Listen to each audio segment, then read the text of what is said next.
तो हम चांदी के ही तार क्यों नहीं लगा लेते? प्रोपोर्शनल का सर मतलब क्या होता है? आधे बच्चे तो 12वीं पास हो जाते हैं, प्रोपोर्शनल का मतलब ही नहीं समझ पाते। करंट एक्चुअली इलेक्ट्रॉन कैरी करते हैं या इलेक्ट्रिक फील्ड? ऐसा इलेक्ट्रिक फील्ड जो बदल रहा है तो वो मैग्नेटिक फील्ड बनाता है। ऐसा कोई मटेरियल बना दे जिसमें रेजिस्टेंस ही नहीं, बिल्कुल प्योर है, मतलब उसमें इलेक्ट्रॉन जा रहे तो इलेक्ट्रॉन को धुआंधार स्पीड से अपना निकल जा रहे हैं, ठीक है? ये बात थोड़ी अजीब नहीं लगती सर? अजीब तो है पर उस पॉइंट पे जहाँ पे रेजिस्टेंस है वहाँ पे करंट बदल जाएगा। कहाँ पे? करंट क्यों नहीं लगता बैठ के तारों पे? जब क्या पता नहीं लगता होगा, थोड़ा बहुत सहन कर लेते होंगे। आदमी ना मरे, जीभ नहीं पैरालिसिस हो जाए वो नहीं दूसरे बार ऐसा भी हो सकता। तो मतलब अगर मैं अपने दोनों हाथ एक 11,000 वोल्ट की एक सिंगल, जैसे 2 तार है तो एक तार पे लगाऊंगा तो मैं जिंदा रहूंगा। तो दोस्तों स्वागत है एक बार फिर आपका सर्वोदय शिक्षा के YouTube चैनल में, और जिस सीरीज को हम चला रहे हैं उसका नाम है बातों बातों में। और बातों बातों में पिछली बार हम बात कर रहे थे हमारे मेहमान कलाकार लक्षित से, और उन्हीं बातों को अब आगे बढ़ाएंगे। तो स्वागत है आपका लक्षित फिर से। हाँ, थैंक यू। हाँ तो सर, लास्ट टाइम टॉपिक था हमारा रेजिस्टेंस। बहुत सारी चीजें ऐसा लग रहा है रह गई थी। मैं घर गया, फिर मैंने वापस पढ़ा, और चीजें दिमाग में आई तो उनको क्लैरिफाई करने आ जाओ यहाँ पे। और होता भी है, जब हम बात करते हैं तो हम सोच के तो आते हैं कि हम ये वाला पार्ट पूछेंगे, पर उसमें कोई शब्द ऐसा नया आ जाता है तो हम उस शब्द को पूछने लग जाते हैं। हाँ। तो कई बार जो क्वेश्चन की सीरीज होती है वो शायद कहीं छूट जाती है। मुझे लगता है इस बार तुम लिख के भी लाए हो। इस बार मैं पूरा लिख के लाया हूँ अच्छे से। तो देखो, याद रखो ये चीज, जब भी हम पढ़ाई करते हैं तो नोट्स क्यों बनाते हैं? जिससे कि हम पढ़ाई के लिए जो सिलेबस है ना उस सिलेबस पर रहें। नहीं तो ज्ञान तो देखो इतना बिखरा पड़ा है ना, हम भटक सकते हैं ना। तो उस तरीके से चेक चैनलाइज तरीके से पढ़ पाए, इसलिए हम इसको थोड़ा प्लान करके रखते हैं। तो शुरू करते हैं। हाँ सर, शुरू करते हैं।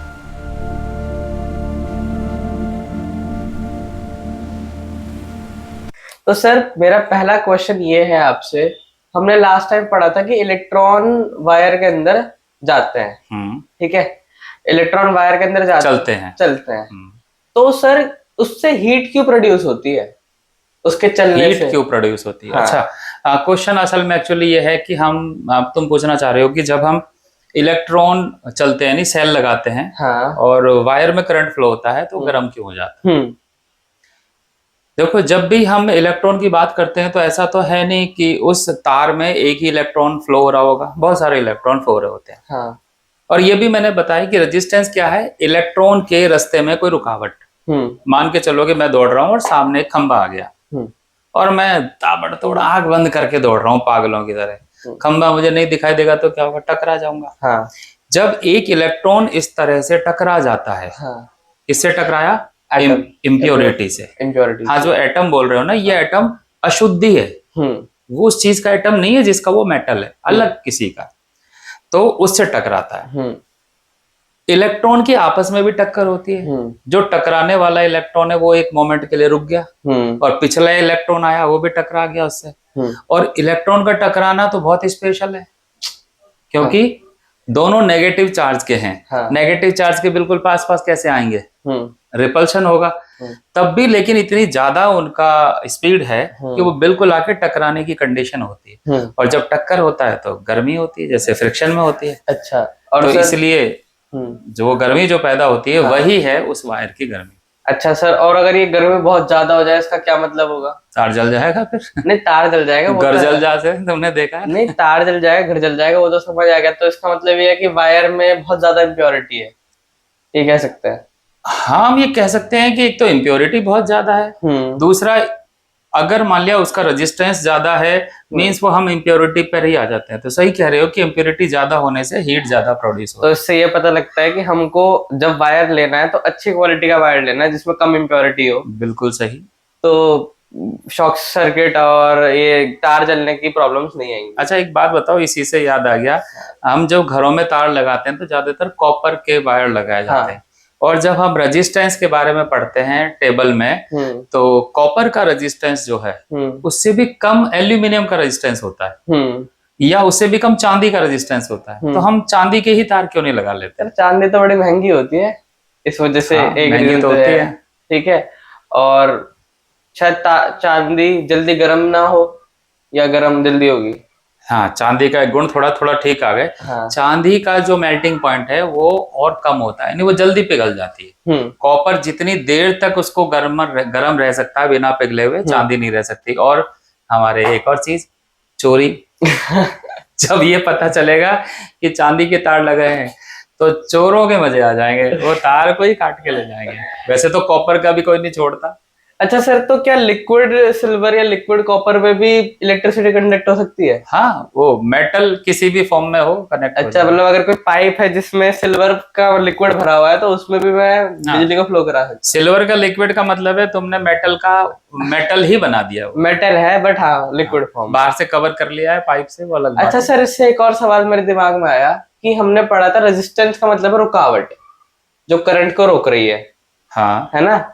तो सर ये क्या कुछ फोर्स है, कुछ फिजिकल क्वांटिटी है, मैथमेटिकल क्वांटिटी क्या है? ये कोई रोक रहा है क्या ऐसे, मतलब कि रुक जाओ? तुमने कहा कि इलेक्ट्रॉन को कोई रोक रहा है।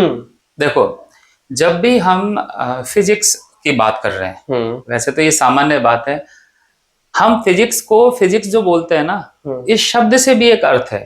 फिजिक्स का मतलब है कोई भी ऐसी राशि का मतलब है क्वांटिटी, जैसे कि मास हो गया किलोग्राम में नापते हैं, लेंथ हो गया मीटर में नापते हैं, हम नाप पाए किसी चीज को, ये खास बात है। हाँ। अब जैसे मैं कहूँ कि तुम्हें मुझसे डर लग रहा है, तुम कहो कि हाँ थोड़ा सा, अब मैं पूछ रहा हूँ कितना डर है, तो तुम नाप के नहीं बता सकते हो। नापने की कोई क्वांटिटी डर के लिए नहीं है। जैसे कि भाई तुम मुझे कितना प्यार करते हो, तो अब ये क्वेश्चन ऐसा है, इसका उत्तर वो किलोग्राम ग्राम में नहीं दे सकता ना। तो वैसे तो आशिक लोग जो चालू होते हैं वो कहते हैं आसमान जितना, तो लगातार है हिसाब, वो लड़कियां पागल हुए रहते हैं ऐसे ऐसे आंसर से, कहते हैं कूल आंसर है इसको, ये कहते हैं। तो उसको जो चीज रोक रही है, पहले हमें उसको डिफाइन करना पड़ेगा कि रोक क्या रहा है, ठीक है ना? तो उस जो रुकावट है ना, उसी को हमने रेजिस्टेंस से ही डिफाइन कर दिया। अच्छा, तो जो तुम रुकावट बोल रहे हो ना सामान्य भाषा में, तो फिजिक्स में उसको हमने रेजिस्टेंस नाम दे दिया। इसकी यूनिट ओम होती है। ओम। जब आप कहते हैं कि किसी वायर का रेजिस्टेंस 3 ओम है, मीन्स वो रुकावट 3 ओम के बराबर कर रहा है, जिसका 6 होगा वो 3 से डबल कर रहा है। अच्छा, हम ये कह सकते, तो मतलब ये कोई फिजिकल क्वांटिटी है? हाँ, फिजिकल क्वांटिटी है। जिसको नाप तोल सकते हैं वो सारी क्वांटिटी फिजिकल क्वांटिटी। तो हमने नापा कैसे होगा सर कि इस तार का रेजिस्टेंस 6 ओम है? हमने किस तरह से नापा कैसे होगा? इसके लिए एक हमारे परम पुरुष पूर्ण धनी ओम महाराज थे, एक ओम नाम के साइंटिस्ट हुए। उन्होंने एक एक्सपेरिमेंट किया, इसको हम बोलते हैं ओम्स लॉ। एक्सपेरिमेंट सिंपली है, एक वायर है, उसके अक्रॉस एक सेल लगाया। हाँ। और उस सर्किट में वोल्टेज और करंट दो चीजें नापी। कहाँ पे नापी? उस वायर के अक्रॉस, उस वायर पर कितनी वोल्टेज है और उस वायर से कितना करंट फ्लो हो रहा है, उन दोनों चीजों को नापा। और नापा तो V और I, यानी V वोल्टेज और I करंट, दोनों का रिलेशन पता लगाया। अब जब रिलेशन को हम आगे पढ़ते हैं तो V equal to I R आ जाता है ना? तुमने 10th में पढ़ा होगा, V equal to I R, ohm's law. तो उस रिलेशन में जो R है वही रेजिस्टेंस है। हाँ। तो ओम के इस नियम से हम रेजिस्टेंस को नाप सकते हैं। अच्छा, जो V is directly proportional to I। हाँ, ये मुझे थोड़ा थोड़ा याद आ रहा है। हाँ, प्रोपोर्शनल का सर मतलब क्या होता है? आधे बच्चे तो 12वीं पास हो जाते हैं, प्रोपोर्शनल का मतलब ही नहीं समझ पाते। तो अभी तो तुम 12वीं पास नहीं करे हो तुमने, तो अभी जान लो तुम पहले से ही, अच्छा रहेगा।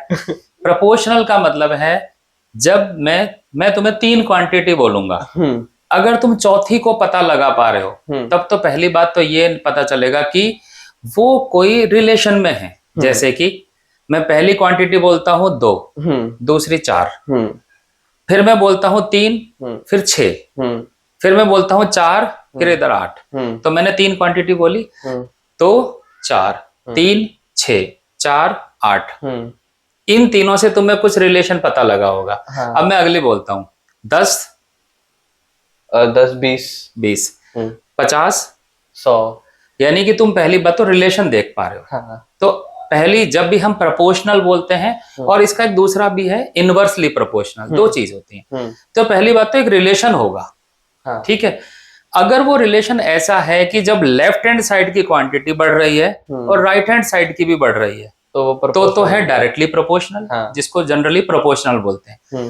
अगर लेफ्ट हैंड साइड की बढ़ाने से राइट हैंड साइड की कम हो रही है तो इसका मतलब यह है इनवर्सली प्रोपोर्शनल। ओके, तो डायरेक्टली प्रोपोर्शनल को लिखते हैं जैसे कि अगर हम कहें V और I प्रोपोर्शनल है तो V is proportional to I, हम ऐसा करके लिख देते हैं। ठीक है।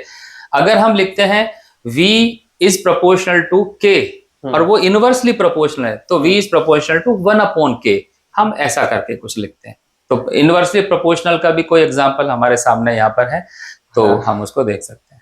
अच्छा सर, एक और चीज मुझे पूछनी थी कि जैसे हमने पढ़ा है कि मतलब मेरे दिमाग में डाउट आया कि वायर का जब टेम्परेचर बढ़ता है तो इलेक्ट्रॉन का मूवमेंट तो फास्ट होता है और करंट जल्दी फ्लो होना चाहिए, मतलब रेजिस्टेंस कम हो जाना चाहिए, क्या ऐसा होता है? असल में ये लगता है कि जब ये बात तो थोड़ी फैक्ट है, अगर एक आदमी दौड़ रहा है, ठीक है, और मैं उस दौड़ते हुए आदमी को एनर्जी दे दूं तो तेज दौड़ेगा ना वो। लेकिन एक की जगह 25 आदमी दौड़ रहे हैं और मैं 25 के 25 को एनर्जी दे दूं और उनमें से कोई भी आदमी कहीं भी टकरा सकता है, गिर सकता है, तो क्या उसका फर्क दूसरे वाले पे भी पड़ेगा? पड़ना चाहिए। अगला वाला टकरा गया तो पिछले वाले पे फर्क पड़ेगा। अगर कारें धीरे चल रही हैं और अगली कार ब्रेक मार देती है तो पिछले वाले ड्राइवर के पास मौका होता है कि ब्रेक लगा पाए, लेकिन यही 100 की स्पीड पे हो रहा हो तो नहीं लगा पाएगा ब्रेक वो। हमने देखा होगा हाईवे पे एक एक साथ 6-6 कारें टकरा जाती है क्योंकि मौका नहीं होता। ऐसा ही कुछ होता है, जब बहुत सारे इलेक्ट्रॉन चल रहे हैं और सबको एनर्जी दे दी तो फिर उसमें तेज तो होते हैं लेकिन उनमें जो टक्कर होने की संभावना है ना वो बढ़ जाती है और वो इतनी बढ़ जाती है कि हम ये सोचते हैं कि ये जल्दी पहुंचेंगे, उसका ज्यादा फर्क पड़ता है, वो टक्कर ही करते रहते हैं। अच्छा, इस वजह से हमारा ये सोचना कि एनर्जी देने से यानी सेल की वैल्यू बढ़ाने से तेज करंट होगा, होता ये रेजिस्टेंस की वजह से वो अटक भी जाता है। अच्छा सर, आपने इसका ये रीजन दिया, मेरे को ये भी समझ आ गया, लेकिन मैंने खुद भी एक रीजन ढूंढना था, शायद मैं आपको बताऊं। मेरा ये रीजन था कि टेम्परेचर बढ़ाने से वायर की लेंथ बढ़ेगी और लेंथ तो डायरेक्टली प्रोपोर्शनल रेजिस्टेंस के, तो रेजिस्टेंस भी बढ़ना चाहिए। एक इंपॉर्टेंट बात मैं यहाँ पे बता दूं, लक्षित ने बोला और बहुत इंपॉर्टेंट टॉपिक है। जब भी हम वोल्टेज, करंट और रेजिस्टेंस यानी ओम्स लॉ की बात करते हैं तो उसमें एक कंडीशन होती है। कंडीशन ये है, इस पूरे एक्सपेरिमेंट के दौरान टेम्परेचर नहीं बढ़ाना है। तो इसमें लेंथ में और एरिया में जो भी चेंज टेम्परेचर की वजह से आते हैं ना वो कंसीडर नहीं करने हैं। अच्छा। मतलब लेने नहीं है तुम्हें। तुम सोचोगे भाई वोल्टेज बढ़ाई वायर पे, इतना हीट हो गया कि वायर बिल्कुल लटक गया लंबा होके, ये वाली स्थिति नहीं लेनी है। अच्छा, तो ये बात ठीक है कि ये सब चीजें साथ साथ चलती हैं, पर समझने के लिए हम एक साथ 10 चीजें नहीं पढ़ते, उसमें 9 को फिक्स कर देते हैं, एक को पढ़ते हैं। बट सर जो मैंने रीजन दिया क्या लॉजिकल है या इलॉजिकल? नहीं, ये लॉजिकल नहीं है, क्योंकि अगर तुमने वायर की लेंथ बढ़ा दी तो फिर दूसरे तरह की चीजें ना, वायर जमीन पे पड़ा है, दूसरों को करंट लग गया, उलझ गया, ये सब चीजें भी साथ में जोड़नी पड़ेंगे ना फिर। तो सीधे हम ये नहीं कह सकते कि भाई लंबाई, और वैसे भी गर्मी की वजह से लंबाई बढ़ना है ना, ये ज्यादा टेम्परेचर पर होता है, जबकि इलेक्ट्रॉन का जो स्पीड बढ़ना होता है वो थोड़े से टेम्परेचर से ही बढ़ जाता है। अच्छा सर, फाइनली ये समझ आ गया। हाँ, मतलब जैसे हम जब वो पढ़ते हैं ग्रेविटेशनल पोटेंशियल एनर्जी, तो उसमें हम लेते हैं यूनिट मास लेते हो, फ्रिक्शन हटा देते हो, कई चीज हटाते हो। तो मेरा उसमें भी ये सवाल था, हम इसको यूनिट मास क्यों ले रहे हैं, हम तो कुछ भी मास ले सकते हैं, लेकिन फिर पता लगा कि उसकी वजह से भी तो ग्रेविटेशनल फील्ड होगी, फिर पूरा हमारा कॉन्सेप्ट बढ़ जाए। और याद रखो, जितनी भी परिभाषाएं, जितनी भी डेफिनेशन बनाते हैं, सारी डेफिनेशन को थोड़ा सा सोच के देखो, सब चीज वन के लिए बनी हुई है, इसलिए यूनिट बोलते हैं। बट लॉजिकल नहीं है क्या आंसर? क्या? ये वाला टेम्परेचर वाला लॉजिकल है। हाँ। पर तुम टेम्परेचर को इतना डोमिनेट नहीं कर सकते ना, इतने टेम्परेचर पे तो आग लग जाएगी पहले। लोहा पिघलने से पहले तो वो जला देता है दुनिया को। ये बात भी ठीक है। तो पिघलने वाला जो एस्पेक्ट है उससे पहले तो बहुत कुछ हो लेगा। हाँ, तो नेक्स्ट क्वेश्चन है मेरा। अच्छा सर, अब एक थोड़ा अलग टाइप का क्वेश्चन है, ऐसे ही दिमाग में आया कि यार क्वेश्चन थोड़ा अजीब नहीं है, करंट एक्चुअली इलेक्ट्रॉन कैरी करते हैं या electric field? Current actually electron carry करते हैं या इलेक्ट्रिक फील्ड? देखो ये 3 वर्ड बोले तुमने। हाँ। मैं तीनों का अलग अलग कर देता हूँ, क्या रिलेशन है वो तुम समझ लेना। हाँ। पहले वर्ड है करंट। करंट किसे कहते हैं? चार्ज का चलना ही करंट है। अब चार्ज का मतलब है चाहे वो इलेक्ट्रॉन हो, चाहे प्रोटॉन हो, चाहे कोई और चार्ज हो, अगर कहीं चार्ज चल रहा है तो करंट, पहली चीज तो ये होगी। जब हम चार्ज में इलेक्ट्रॉन की बात करते हैं, इलेक्ट्रॉन सिर्फ रखा भी है ना, तो इलेक्ट्रॉन की एक प्रॉपर्टी होती है, वो है चार्ज, उसकी प्रॉपर्टी। हाँ। जब भी कहीं चार्ज रखा होगा तो उसका चारों तरफ एक असर होगा, उस असर को, जितने एरिया में जो असर हो रहा है ना, उस फील्ड को, एरिया मतलब फील्ड, हाँ। उस फील्ड में इलेक्ट्रिक असर है, इसलिए हम बोलते हैं इलेक्ट्रिक फील्ड। तो इलेक्ट्रिक फील्ड जो शब्द है ना, वो चार्ज रखा होगा तब भी होगा, चार्ज चल रहा है तब भी होगा। हाँ। अब तुम्हारे जो सवाल है उस पर आते हैं कि करंट एक्चुअली इलेक्ट्रॉन कैरी करता है या इलेक्ट्रिक फील्ड, ये वर्ड है। तो करंट इलेक्ट्रॉन के चलने से होता है, सही जवाब कि इलेक्ट्रॉन के चलने से करंट होता है। क्या इलेक्ट्रिक फील्ड भी होता है? बिल्कुल सही जवाब, हाँ। क्योंकि इलेक्ट्रॉन है तो इलेक्ट्रिक फील्ड तो होगा, तो ये दोनों चीज होती है। अच्छा, अब तुम्हारे क्वेश्चन में शायद मैं एक चीज एडिशन करना चाहता हूँ। मैं ये कहना चाहता हूँ कि हम है ना दो पार्ट पढ़ रहे हैं, एक वो जहां पर चार्ज रखा हुआ है यानी कि स्टैटिक, हाँ। एक है जहां चार्ज चल रहा है यानी कि डायनामिक। दोनों को अलग अलग बोलता हूँ। जब चार्ज रखा हुआ है तो इलेक्ट्रोस्टैटिक्स, हाँ। यानी इलेक्ट्रिक फील्ड वाला, हाँ। यानी 12th क्लास का पहला यूनिट। जब चार्ज चल रहा है तो करंट बन गया, तो 12th क्लास की दूसरी यूनिट करंट इलेक्ट्रिसिटी। तो ये दोनों हैं, तो देखो मिली जुली ही, हम अलग से नहीं कर सकते कि इलेक्ट्रिक फील्ड होगा तो करंट नहीं हो सकता, होता साथ है, पढ़ते बस अलग अलग है। ओके सर, तो तुम्हारा सही है, करंट है, हाँ। तो चार्ज भी है और इलेक्ट्रिक फील्ड भी है। अच्छा, तो कंक्लूजन ये है कि करंट जब फ्लो होता है तो उसके साथ चार्ज भी होता है और इलेक्ट्रिक फील्ड भी होता है, हाँ। अच्छा, और उस फील्ड में कुछ चीज आए तो क्या होगा? तो इलेक्ट्रिक फील्ड में जो असर होना होता है वो होता है। अच्छा सर, एक थोड़ा आउट ऑफ द बॉक्स और एक चीज बोलता हूँ, मैग्नेटिक फील्ड भी होता है वहां पे क्योंकि जब इलेक्ट्रिक फील्ड होता है और उसमें कोई चेंज होगा, हाँ। तो ऐसा इलेक्ट्रिक फील्ड जो बदल रहा है तो वो मैग्नेटिक फील्ड बनाता है, तो मैग्नेटिक फील्ड भी होता है। अच्छा, मतलब जब एक करंट चल रहा है, चार्ज चल रहा है, तो उसमें करंट भी फ्लो हो रहा है, इलेक्ट्रिक फील्ड भी है, मैग्नेटिक फील्ड भी है, हीट भी हो जाती है, अभी अभी हमने पढ़ा है, तो कई सारी चीज साथ होती हैं। अच्छा सर, एक मेरा एक और सवाल था, थोड़ा आउट ऑफ द बॉक्स है। अगर सर हम रेजिस्टेंस, ऐसा कोई मटेरियल बना दे जिसमें रेजिस्टेंस ही नहीं, बिल्कुल प्योर है, मतलब उसमें इलेक्ट्रॉन जा रहे तो इलेक्ट्रॉन को धुआंधार स्पीड से अपना निकल जा रहे हैं, ठीक है, तो उससे रियल लाइफ वर्ल्ड में क्या फर्क दिखेगा हमको? देखो, इस क्वेश्चन से ये पता चलता है, जब हम सोचना शुरू करते हैं ना, तो हमें पता चलता है कि हम एक सब्जेक्ट से दूसरे सब्जेक्ट में या एक लेवल से दूसरे लेवल पे पहुंच गए हैं। अब मैं लक्षित की जानकारी की इस क्वेश्चन से देखो क्या बताना चाह रहा हूँ। हाँ। लक्षित ने बताया कि क्या कोई ऐसा मटेरियल बनाए जिसमें इलेक्ट्रॉन हो नहीं, इलेक्ट्रॉन नहीं, रेजिस्टेंस नहीं हो, हाँ। करेक्शन है, थोड़ा रेजिस्टेंस नहीं हो। हाँ। आपको मैं बता रहा हूँ कि 3 तरह के मटेरियल पड़े होंगे ना, कंडक्टर, इंसुलेटर और सेमीकंडक्टर, ये पढ़े होंगे। हाँ। अब इसी तरह का एक कंडक्टर पढ़ोगे तुम, जिसको बोलते हैं हम सुपर कंडक्टर। सुपर कंडक्टर से रिलेटेड जो सब्जेक्ट होता है वो सुपर कंडक्टिविटी होती है। तो सुपर कंडक्टर एक ऐसा मटेरियल है जिसमें रेजिस्टेंस नहीं होता, 0 रेजिस्टेंस होता है। और हमारे साइंटिस्ट जो हैं अभी इस दिशा में काम कर रहे हैं कि सुपर कंडक्टर से अगर हम वायर बना दें तो सोचो रेजिस्टेंस 0, हाँ। तो 0 रेजिस्टेंस है तो इनफाइनाइट टाइम तक करंट फ्लो होता रहेगा। इसका मतलब कि एनर्जी की जरूरत खत्म हो जाएगी, एनर्जी लॉस नहीं हो रही है। तो यानी जो एनर्जी हमारी वायर में लॉस हो रही है वो एनर्जी तो लॉस होगी नहीं, तो हम डायरेक्ट एनर्जी का यूज कर पाएंगे बिना लॉस के। तो बहुत जबरदस्त फिनोमिना है ये, हाँ। और ये है भी, सुपर कंडक्टर रियल में है। अभी तक जो सुपर कंडक्टर हमने बनाए हैं वो बहुत कम टेम्परेचर पर ही सुपर कंडक्टिविटी हम अचीव कर पाते हैं, नॉर्मल रूम टेम्परेचर पर अभी अचीव नहीं कर पा रहे हैं। तो इसलिए अभी ये तो एक तरह से क्या कहते हैं, इन्वेस्टिगेशन और डिस्कवरीज, जो भी तुम कहना चाहो, हाँ। उसका पॉइंट है। तो ऐसा अगर हो जाए तो मजा आ जाए। तो सर मतलब जो हमारा बिजली का बिल होता है उसमें भी ये सब रेजिस्टेंस वगैरह सब जुड़ के ही आता है, सब जुड़ के आता है, महंगा आ रहा है मतलब। बिल्कुल, हम घर में सोचते हैं भाई इंडिकेटर ऑन है हमेशा, टीवी ऑन है, वो लाल लाइट भी जल रही है, कितना भी कम हो एनर्जी तो लॉस हो रही है ना। एनर्जी लॉस हो रही है, बिल्कुल। और वायर्स में भी एनर्जी लॉस हो रही है, तो बिजली का बिल तो सब जुड़ गया है। हाँ, तो बिजली के बिल में बहुत सारी हीट एनर्जी लॉस का बिल भी होता ही है। हम वो क्यों दे रहे हैं जबकि हमें तो जरूरत ही नहीं है। क्योंकि हम ही तो कर रहे हैं लॉस। कन्वर्ट कटवा दो कनेक्शन तो ना होगा लॉस, ना आएगा बिल। ओके सर, तो अब चलते हैं हमने नेक्स्ट टॉपिक पे।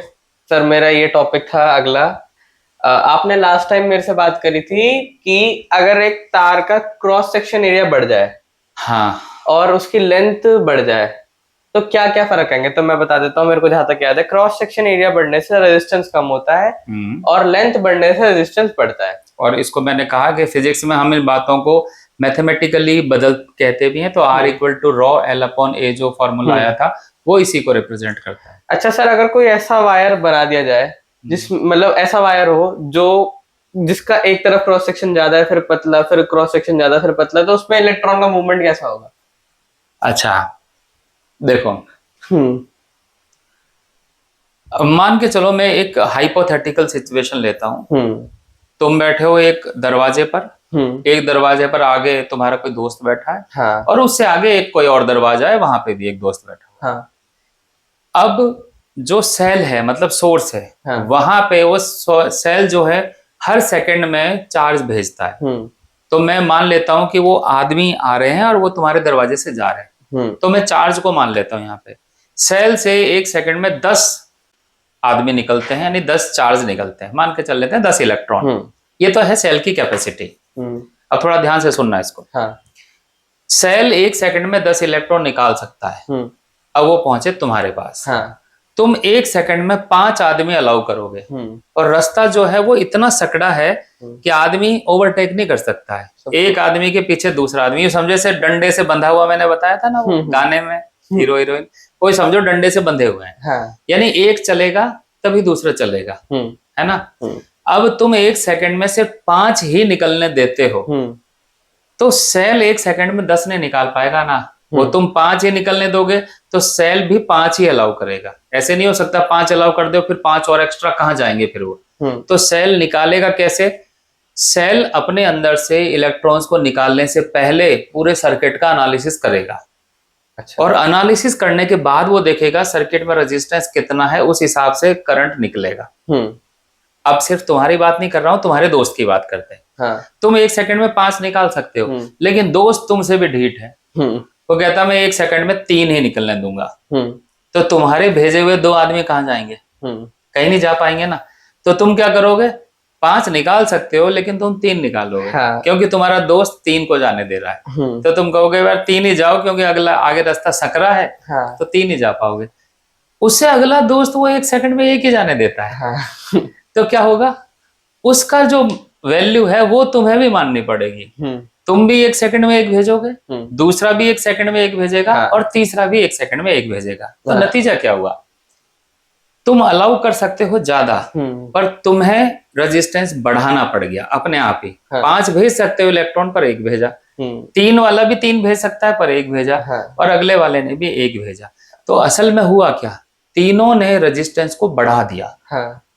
और सेल जो है उसका काम तो सबसे बड़ा है। वो सिर्फ यूं नहीं है कि एक सेकंड में 10 भेज सकता हूं तो 10 भेज दिए। पहले सेल ने क्या किया होगा? मान लिया मैं सेल हूं, तो एक नजर मैंने पूरे सर्किट को देखा, अच्छा एक यहाँ पे है जो 1 से ज्यादा नहीं जाने देगा, तो सेल सिर्फ 1 इलेक्ट्रॉन निकालेगा। वो 1 इलेक्ट्रॉन जब पूरा चक्कर काट लेता है, उसी के अकॉर्डिंग हर सेकंड में 1 इलेक्ट्रॉन भेजता जाएगा। तो ये कह सकते हैं कि जो सेल का काम है बहुत बड़ा और स्मार्ट काम है। कई बार है ना बच्चों के दिमाग में, अच्छा चलो तुमसे पूछता हूँ, हाँ, एक रेजिस्टेंस है, हाँ। जब मैं बच्चों से पूछता हूँ रेजिस्टेंस का काम क्या है, तो एक कॉमन आंसर आता है कि वो करंट को रोकता है। हाँ। तो मान लो इसमें करंट जो यहाँ से एंट्री कर रहा है वो है 20 एम्पियर, तो जो निकलेगा वो करंट 20 एम्पियर होगा या 20 एम्पियर से अलग होगा? उस पॉइंट पे सर 20 एम्पियर से कम करंट होगा। पकड़े गए? यही मैं बता रहा हूँ। अभी जो तुमने क्वेश्चन पूछा, 3 रेजिस्टेंस है, एक मोटा, एक पतला और एक अलग। तीनों को देखने के बाद ही तो सेल ने 1 इलेक्ट्रॉन निकाला। यानी सेल ने जो इलेक्ट्रॉन निकाला है वो सब रेजिस्टेंस को देखने के बाद डिसाइड किया कि क्या निकालूं। तो एक इलेक्ट्रॉन निकला, तो पूरे सर्किट में 1 सेकंड में 1 इलेक्ट्रॉन के हिसाब से ही तो चल रहा है। हाँ। तो करंट तो सब जगह 1 इलेक्ट्रॉन का ही करंट है। हाँ। अगर 1 एम्पियर बोल दें तो 1 एम्पियर करंट ही पूरे सर्किट में, यानी सर्किट में चाहे रेजिस्टेंस सीरीज में लगे हुए हों, हाँ। एक के बाद एक, ऐसा नहीं होगा कि घुसते समय करंट 20 एम्पियर है, निकलते समय 10 हो गया। जो एंट्री करेगा वही निकलेगा। हाँ। 3 एम्पियर एंट्री कर रहा है तो 3 एम्पियर ही निकलेगा। फिर आगे भी रेजिस्टेंस है, कुछ भी हो, 3 एम्पियर एंट्री करेगा 3 एम्पियर निकलेगा। हाँ। उससे आगे भी रेजिस्टेंस है, कुछ भी हो, 3 एम्पियर एंट्री करेगा तो 3 एम्पियर ही निकलेगा। ये बात थोड़ी अजीब नहीं लगती सर? अजीब तो है, पर सेल ने तो पहले रेजिस्टेंस देखे ना। हाँ। कि भाई सबसे भयंकर रेजिस्टेंस वो है, वो 3 एम्पियर से ज्यादा इलेक्ट्रॉन निकलने नहीं देगा, तो मैं 3 ही भेजूंगा ना। हाँ। भाई सबसे ज्यादा वही रुकावट करता है, उसके अकॉर्डिंग मैंने निकाल लिए, तो बाकी तो करेंगे नहीं ना रुकावट, इसलिए 3 एम्पियर ही रहेगा। यानी सर्किट में सीरीज में रेजिस्टेंस होंगे, तब भी हम ये नहीं कह सकते कि घुसते समय करंट ज्यादा और निकलते समय कम। करंट सब जगह सेम ही रहेगा, बस उस पॉइंट पे जहां पे रेजिस्टेंस है वहां पे करंट बदल जाएगा। कहाँ पे? जैसे एक सर्किट है जिसमें 3 एम्पियर का करंट दौड़ रहा है, 3 एम्पियर का करंट, रेजिस्टेंस लगे हुए हैं पहले से। हाँ हाँ, क्योंकि सेल तो, जो है, अच्छा, सेल ने जो करंट भेजा है वो पहले ही पूरा एनालाइज करके भेजा है। सेल की पावर मैंने अभी एज एग्जांपल में बताया ना, सेल 1 सेकंड में 10 इलेक्ट्रॉन भेज सकता है। हाँ। पर वो 10 नहीं भेज रहा है। हाँ। वो पहले देख रहा है कि कितने रेजिस्टेंस हैं, उसके हिसाब से भेजेगा। तो मतलब सेल ने सब पहले एनालाइज करके उसके बाद ही अपनी करंट भेजा, पोटेंशियल सब, उसके बाद ही अपना सब कुछ छोड़ा है। करंट की अपनी पावर है। जैसे करंट हम लगाते हैं तो कहते हैं ना, करंट जो सेल हम लगाते हैं, तो सॉरी सेल बोल रहा हूं मैं, सेल पे लिखा होता है 1.5 वोल्ट, ठीक है, मान के चलो 9 वोल्ट लिखा हुआ है। वो 9 वोल्ट के हिसाब से पहले देखेगा सर्किट में रेजिस्टेंस कितना है, फिर रेजिस्टेंस को देखने के बाद और अपनी वोल्टेज के हिसाब से करंट को निकालेगा। अच्छा, यानी ये जो इफेक्ट है ना रेजिस्टेंस का, अलग अलग नहीं पड़ेगा कि पहला रेजिस्टेंस अपना काम कर रहा है, फिर दूसरा करेगा, फिर तीसरा करेगा, नहीं, एट ए टाइम ये काम होगा। सेल से इलेक्ट्रॉन जब निकलता है ना, सेल ने ये सारी कैलकुलेशन कर ली होती है जो तुम कॉपी में बाद में करोगे। वो कर चुका होता है, तभी रेजिस्टेंस करंट निकलता है। अच्छा, तो सर इससे मेरे दिमाग में एक और, भूल गया क्या डाउट था। आराम से सोचो, कोई दिक्कत थोड़ी है। नहीं, हाँ, मेरा डाउट सर ये था, हमने एनसीईआरटी में एक लाइन पढ़ी है कि current electron flows in opposite direction to the current. इस लाइन का मतलब क्या हुआ सर, एक बार बताइए। शुरू में जब हमें नहीं पता था कि चार्ज पॉजिटिव और नेगेटिव 2 तरह के होते हैं, हाँ। शुरू में नहीं पता था। इलेक्ट्रॉन मिल गया तब भी नहीं पता था कि इलेक्ट्रॉन को हम नेगेटिव कहें कि पॉजिटिव कहें। ये तो जब पता चला 2 तरह के होते हैं तब इलेक्ट्रॉन नेगेटिव कर लिया। इलेक्ट्रॉन को नेगेटिव, जब इलेक्ट्रॉन नेगेटिव होया उससे पहले हमें ना पॉजिटिव चार्ज को हम डिफाइन कर लिया था हमने, और हम ये सोचते हैं पॉजिटिव वर्ड तो वैसे भी पॉजिटिव है, तो सब कुछ पॉजिटिव के हिसाब से चलता है। तो हमने करंट को भी पहले डिफाइन कर लिया था और पॉजिटिव चार्ज से डिफाइन कर लिया था। हाँ। कि जिधर पॉजिटिव चार्ज चलेगा उधर ही करंट होगा। हाँ। और हम डिफाइन करके बड़े आराम से बैठे थे कि हमने तो महान काम कर लिया है। लेकिन इलेक्ट्रॉन की जो डिस्कवरी है वो बाद में हुई, और पता चला कि पॉजिटिव चार्ज का करंट फ्लो में रोल नहीं है, नेगेटिव चार्ज का है, यानी इलेक्ट्रॉन का है। लेकिन अब जो करंट की डायरेक्शन पहले से रख दी गई है, अब उसको बदला नहीं, कह दिया कि भाई ऐसा है, करंट की डायरेक्शन उधर ही रखेंगे जिधर पॉजिटिव चार्ज की है, क्योंकि हमने फिक्स कर लिया है। तो हमने क्या किया, ये बोलना शुरू किया कि भाई इलेक्ट्रॉन करंट के अपोजिट डायरेक्शन में चलता है। अच्छा। हमने इसको ऐसे बोल लिया। सर एक अगर बैटरी का एग्जांपल लें कि बैटरी में 2 टर्मिनल होते हैं, एक प्लस और एक माइनस, तो करंट प्लस से माइनस की तरफ जाता है। अब देखो इसी वर्ड को सोचो। हाँ। ये प्लस ये माइनस। हाँ। करंट प्लस से माइनस जा रहा है। हाँ। ठीक है, तो हमारे हिसाब से करंट की डायरेक्शन में तो पॉजिटिव चार्ज चलता है, तो पॉजिटिव प्लस से माइनस जाना चाहिए।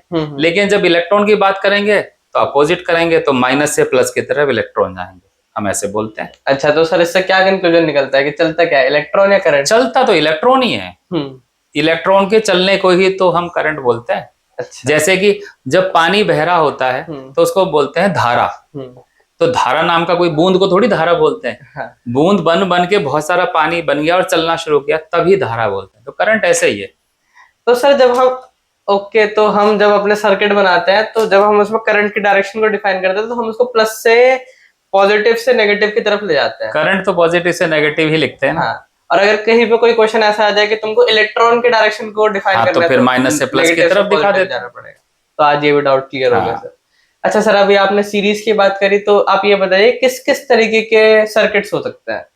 सर्किट तो असल में सर्किट किस किस तरह के हो सकते हैं ना, इस सवाल को ऐसे पूछो हमें किस किस तरह की सर्किट जो काम करते हैं ना उसके लिए सर्किट कैसे चाहिए। हाँ। जैसे मान के चलो मेरे पास एक बड़ी सी बैटरी है, उससे मैं 12 वोल्ट की बैटरी बहुत करंट ले सकता हूँ, लेकिन मुझे अपना सिर्फ मोबाइल चार्ज करना है, मोबाइल में तो बहुत कम करंट चाहिए, तो मैं बैटरी से निकलने वाला करंट और सेल में घुसने वाले करंट के बीच में कुछ ऐसा लगाऊं कि कम हो जाए करंट। तो अभी मैंने देखा कि सीरीज में रेजिस्टेंस जोड़ दूं तो करंट को कम कर देते हैं ना। हाँ। तो मैं उसमें रेजिस्टेंस मार्केट से खरीद के लाऊंगा और जोड़ दूंगा जिससे कि करंट कम हो जाए और मेरा जो मोबाइल है उसमें कम करंट पहुंचे और वो सेफ रहे। ओके। तो सर्किट की जरूरत इस बात पर डिपेंड करती है कि हम करना क्या चाह रहे हैं। ओके। तो सर किस किस किस तरह के सर्किट हो सकते हैं? मतलब जैसे कि अगर किसी जगह पर हमें करंट जो है वो हमें कम या ज्यादा करना है, यानी ये करंट कम करना है एक तरह से कहें, तो सीरीज में हम सर्किट रेजिस्टेंस लगाते हैं। लेकिन कभी कभी क्या होता है हम चाहते हैं हर जगह वोल्टेज सेम रहे, करंट की बात नहीं करना चाहते, तो हम पैरेलल सर्किट लगाते हैं। जैसे हमारे जो घर में ये जो इस्तेमाल हो रहा है, फैन पर वोल्टेज 220, रेफ्रिजरेटर पे 220, बल्ब पे 220, टीवी के लिए 220, हर जगह 220 चाहिए। तो एक बेचारा सोर्स 220 का हर जगह 220 कैसे देगा? तो हम क्या करते हैं, एक तार में सारे नहीं जोड़ते, हम सबके अलग अलग कनेक्शन, यहाँ से 2 तार निकाले पंखे के लिए, यहाँ से 2 तार निकाले रेफ्रिजरेटर के लिए, सेल से 2 तार निकाले बल्ब के लिए, ये 2 तार कूलर के लिए, ये 2 तार एसी के लिए। अब सारे डायरेक्ट बैटरी में जुड़े हुए हैं ना, तो बैटरी की वोल्टेज ही सबको मिल जाएगी, यानी सब पे 220 पहुंच जाएगी। तो ऐसा जो कॉम्बिनेशन होता है जो बैटरी से कनेक्टेड हो या जिसके टर्मिनल पर सब पर एक जैसी वोल्टेज हो, वो पैरेलल कॉम्बिनेशन होता है। अच्छा सर, तो पैरेलल कॉम्बिनेशन हमारे घरों में और नॉर्मल पैरेलल और सीरीज में से अच्छा कौन है? ये जरूरत है हमारी, अच्छा और बुरा कुछ नहीं है। अच्छा, अगर हमें सब जगह वोल्टेज सेम रखनी है तो पैरेलल रखो। और सर एक मेरे दिमाग में डाउट आया, अगर किसी सोर्स की वोल्टेज बहुत ज्यादा हो या मतलब वोल्टेज कम हो और उसमें बहुत ज्यादा करंट फ्लो हो रहा हो तो क्या होगा? वोल्टेज कम हो मतलब 10 वोल्ट है लेकिन उसमें 100 एम्पियर का करंट फ्लो हो रहा है। देखो पहली बात तो ये करेंगे कैसे, इसको भी थोड़ा समझो। वोल्टेज मान लिया है 10 और करंट चाहिए तुम्हें 100, तो V equal to I R, यही फॉर्मूला है ओम्स लॉ। तो V लेफ्ट हैंड साइड में हम रखेंगे 10, करंट तुम्हें चाहिए 100, तो इंटू R की वैल्यू डिफाइन करी।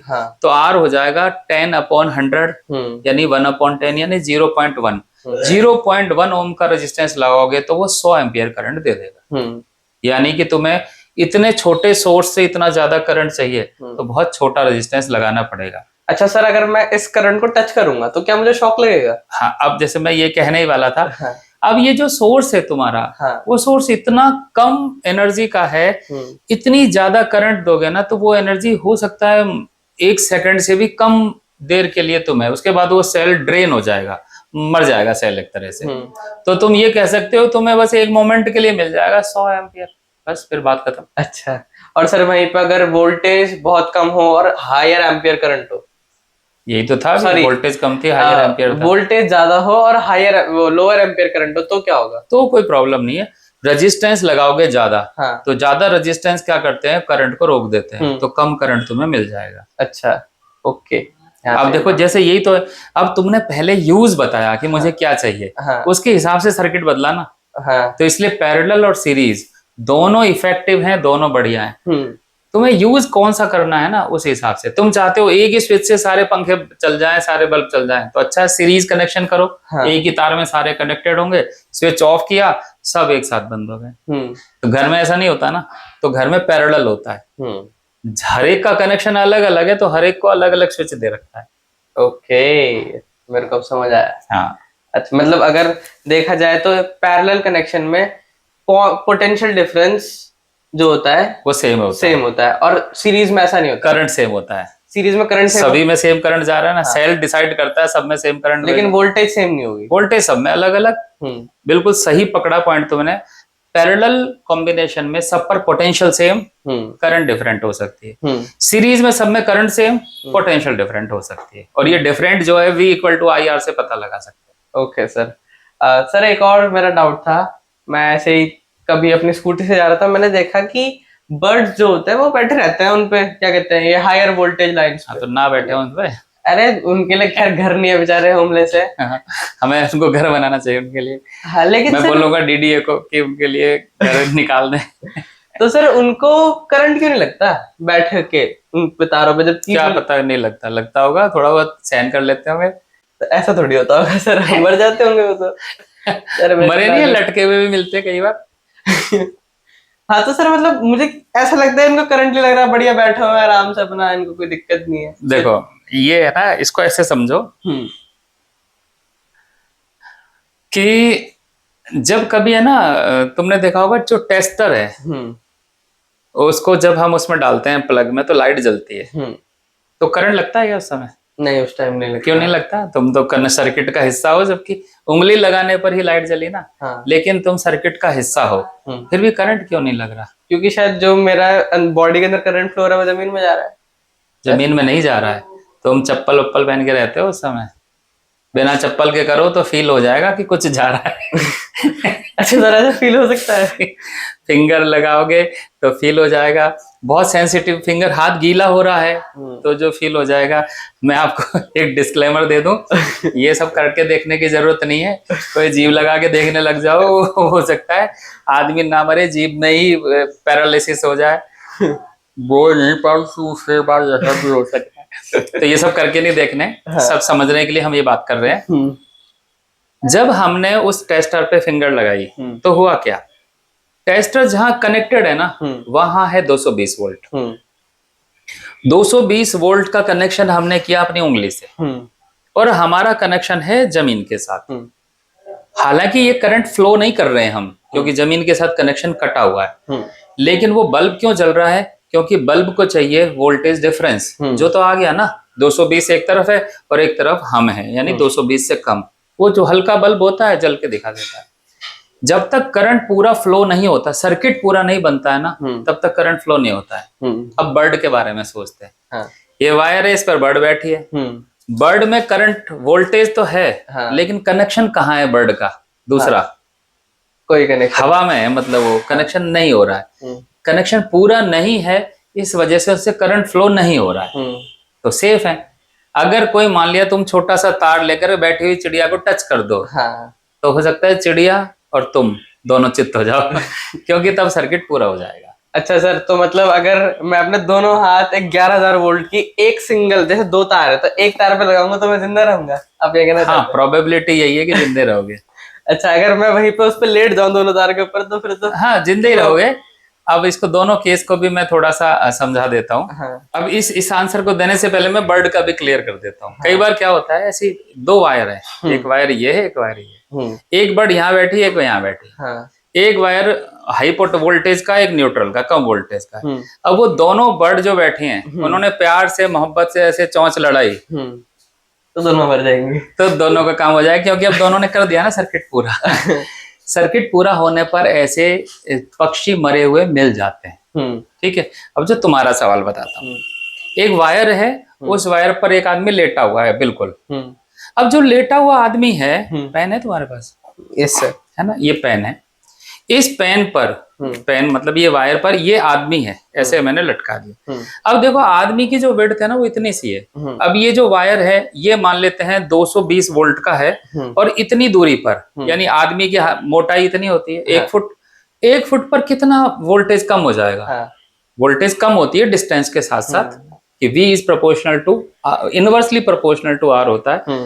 तो 220 यहाँ या 219 हो जाएगा, तो 1 वोल्ट। 1 वोल्ट का तो झटका हम आमतौर पर यूं ही झेल लेते हैं, पता भी नहीं चलेगा। तो यानी जो आदमी वायर के पैरेलल ऐसे लेटा हुआ है वो तो ऑलमोस्ट सेफ है। लेकिन जो आदमी ऐसे लटका हुआ इस तरह से, हाँ। ऐसे नीचे, तो उसमें वायर, आदमी की लंबाई को मान लो 6 फुट है, और वो हाथ से लटका हुआ, तो हाथ भी ऐसे करीब 1 फुट का हो गया। हाँ। तो 7-8 फुट लंबाई हो गई। ऐसे केस में ये 220 का वायर, अब 8 फुट नीचे तक आदमी यहाँ पर है, अगर यहाँ पर 220 से कम होकर 120 हो गई तो 100 वोल्ट का डिफरेंस आ गया। इसमें आदमी जो टेस्टर का बल्ब जलता है ना, ऐसे जल जाएगा फिर वो तब इसको झटका लगेगा। अगर आदमी की लेंथ ने इतना पोटेंशियल डिफरेंस पैदा कर दिया है कि चार्ज फ्लो हो पाए, तब आदमी को करंट लगेगा, अदरवाइज तो नहीं लगेगा। अच्छा, तो सर इसका मतलब ये है कि जो पंछी होते हैं वो बहुत छोटे होते हैं, छोटे साइज तो बहुत छोटा, पोटेंशियल डिफरेंस ज्यादा आ नहीं पाता है। बंदर लटके को कुछ ऐसे तो बंदर पे फर्क पड़ सकता है। अच्छा, और अगर सर इंसान कोई जिम एंथुसियास्ट जाके हम पुल अप मारने की कोशिश करे तो? हाँ, तो फर्क पड़ सकता है। मैंने बताया जितनी लंबाई हम क्रिएट करेंगे, पोटेंशियल डिफरेंस लंबाई के हिसाब से बदलेगा, और तब हो सकता है उसको करंट लग जाए। ओके, फिर अगला क्वेश्चन थोड़ा वैसे तो अजीब सा ही है कुछ। ये सर्किट सा बना हुआ भी मुझे दिख रहा है, ये क्या है? हाँ सर, एक और क्वेश्चन याद आया सर्किट से मुझे। एक सर दिमाग में क्वेश्चन आया कि एक सर्किट यहाँ पे डाल देंगे, और सर उसमें क्या है कि सर्किट में बहुत सारे करंट लगे हुए हैं, 2 एम्पियर, 6 एम्पियर, 8 एम्पियर, फिर 10 एम्पियर, ठीक है। और मैंने एक वायर लिया, पहले तो वो पूरा सर्किट कंप्लीट है, मैंने एक वायर लिया और उसके ए पॉइंट से मैंने वायर को लिया और सारे करंट्स को, मतलब सारे रेजिस्टेंस को छोड़ के मैंने उस वायर को ऐसे करके बी पॉइंट पे ले गया। बीच से बस एक, इसी सर्किट की बात कर रहे हो? हाँ, इसी सर्किट की बात कर रहा हूँ। तो उस टाइम पे क्या करेगा करंट? देखो, मतलब वो सबसे वैसे बड़ा इंटरेस्टिंग टाइप का क्वेश्चन, बड़ा अच्छा लॉजिक भी इसमें है। हाँ। अभी मैंने एक बात तुम्हें याद दिलाता हूँ। देखो, इससे ये भी पता चल रहा है सारे के सारे क्वेश्चन है ना कनेक्टेड होते जाते हैं। हमें क्वेश्चन पूछने की आदत डालनी चाहिए, जिससे वो चीजें जैसे जैसे समझ में आएंगी ना, तो अगली चीज आसानी से समझ में आती है। अभी मैंने बताया था, अगर बहुत सारे रेजिस्टेंस जुड़े हों तो बैटरी क्या करती है? वो पहले देखती है कौन कहां पर है, 10 ओम, 3 ओम, 4 ओम। वो देखने के बाद देखती है सबसे कम करंट कौन फ्लो होने देगा, उसके हिसाब से करंट फ्लो करती है। तो बैटरी फिर देखेगी यही चीज कि रेजिस्टेंस है सबसे कम कहां से होगा। लेकिन तुमने जैसे बताया इस सर्किट में, तुमने 2 रेजिस्टेंस को एक सिंपल वायर से जोड़ रखा है जिसमें रेजिस्टेंस है ही नहीं। हाँ। तो सेल तो देखेगा ना बिना रेजिस्टेंस वाला पाथ है, तो फिर वहां से निकाल लो ना, क्या जरूरत है रेजिस्टेंस से जाने की। मतलब सेल ये करेगा कि वो ये सोचेगा कि मैं क्यों अपनी एनर्जी लॉस करूं, मैं तो भाई हर आदमी बात है, अगर तुम्हें कांटों का रास्ता है और एक स्मूथ रास्ता है, कहां से जाओगे? कांटों में थोड़ी पैर अपने तोड़ के जाओगे। हाँ। तो सेल भी इसी तरह से चलता है, जब जो रास्ता सबसे कम रेजिस्टेंस वाला है, और तुमने तो कह रहे 0 रेजिस्टेंस का रास्ता है, तो ऐसे केस में रेजिस्टेंस छोड़ दो, करंट चला जाएगा बाहर से। तो इस सर्किट का नेट रेजिस्टेंस जो बैटरी देखेगी ना, वो 0 है, उसके हिसाब से रेजिस्टेंस लगा हुआ ही नहीं है मेरे सर्किट। जबकि सर्किट में रेजिस्टेंस है पर वो यूजलेस है, उसमें ना तो करंट जाएगा ना पोटेंशियल होगा, कुछ नहीं। वो करंट अपने दूसरे पाथ से चला जाएगा जहां रेजिस्टेंस है ही नहीं। ओके, यही कारण है, अगर करंट आ रहा है उसके सामने 2 रेजिस्टेंस है, एक 1 ओम का और एक 100 ओम का, तो ज्यादा करंट 1 ओम में से जाएगा, कम करंट 100 ओम में से जाएगा, क्योंकि आसान रास्ता तो 1 ओम वाला है ना। यही होता है, 2 रास्तों में से ज्यादा वहां से जाएगा जहां रेजिस्टेंस कम है। अच्छा सर, मेरे को ना एक चीज याद आ रही है रेजिस्टेंस वाली बात से। अभी तक हम कंडक्टिविटी वगैरह की बात कर रहे हैं। मतलब मैंने एक फिल्म है प्रेस्टीज करके, अगर आप लोगों ने देखी होगी तो, क्रिस्टोफर नोलन की मूवी। हाँ। बहुत गजब की मूवी, आपको कभी मौका मिले तो देखना। तो सर पहला तो मेरा सवाल ये है कि क्या हवा से करंट कंडक्ट हो सकता है एयर में? देखो, करंट कंडक्ट होने के लिए जरूरी है एक चार्ज कैरियर और फ्री इलेक्ट्रॉन्स। और चार्ज कैरियर का मतलब है इलेक्ट्रॉन। हाँ। अगर इलेक्ट्रॉन नहीं है तो करंट नहीं कंडक्ट होगा। पहली बात तो ये। अगर हम चाहते हैं कि इस रीजन में करंट ना फ्लो हो, और तुमने हर चीज हटा दी, बीच में हवा भी हटा दी, करंट नहीं कंडक्ट होगा। पहली बात तो ये। लेकिन क्या पोटेंशियल डिफरेंस बन सकता है? हाँ, बन सकता है। वो बन सकता है। अभी मैंने जो उदाहरण दिया था, ये वायर है जिसपे 12,000 वोल्ट है, तो इस यहाँ 12,000 है, थोड़ी सी नीचे जाके देखोगे तो यहाँ पे और 100 वोल्ट कम हो जाएगा, और नीचे और कम हो जाएगा। तो यानी इस डिस्टेंस पर हवा हो चाहे ना हो, चाहे वैक्यूम हो, पोटेंशियल धीरे धीरे धीरे धीरे कम होता जा रहा है। इसको मैंने एक एक्सपेरिमेंट घर पे करके देखा। मैंने क्या किया, एक इस तरह का वायर लिया जिसमें 400-600 वोल्ट थे। मैं टेस्टर से चेक करना चाहता था, लेकिन टेस्टर का बल्ब जो होता है वो 220 वोल्ट पे जल जाता है। अब सोचो यहाँ 1000 वोल्ट है, तो यहाँ पर कितना होगा 800, यहाँ कितना होगा 600। मैं इसको इस तरह से लिख देता हूँ जिसे दर्शकों को दिखाई दे। 1000, 800, 600, 400, 200, 0।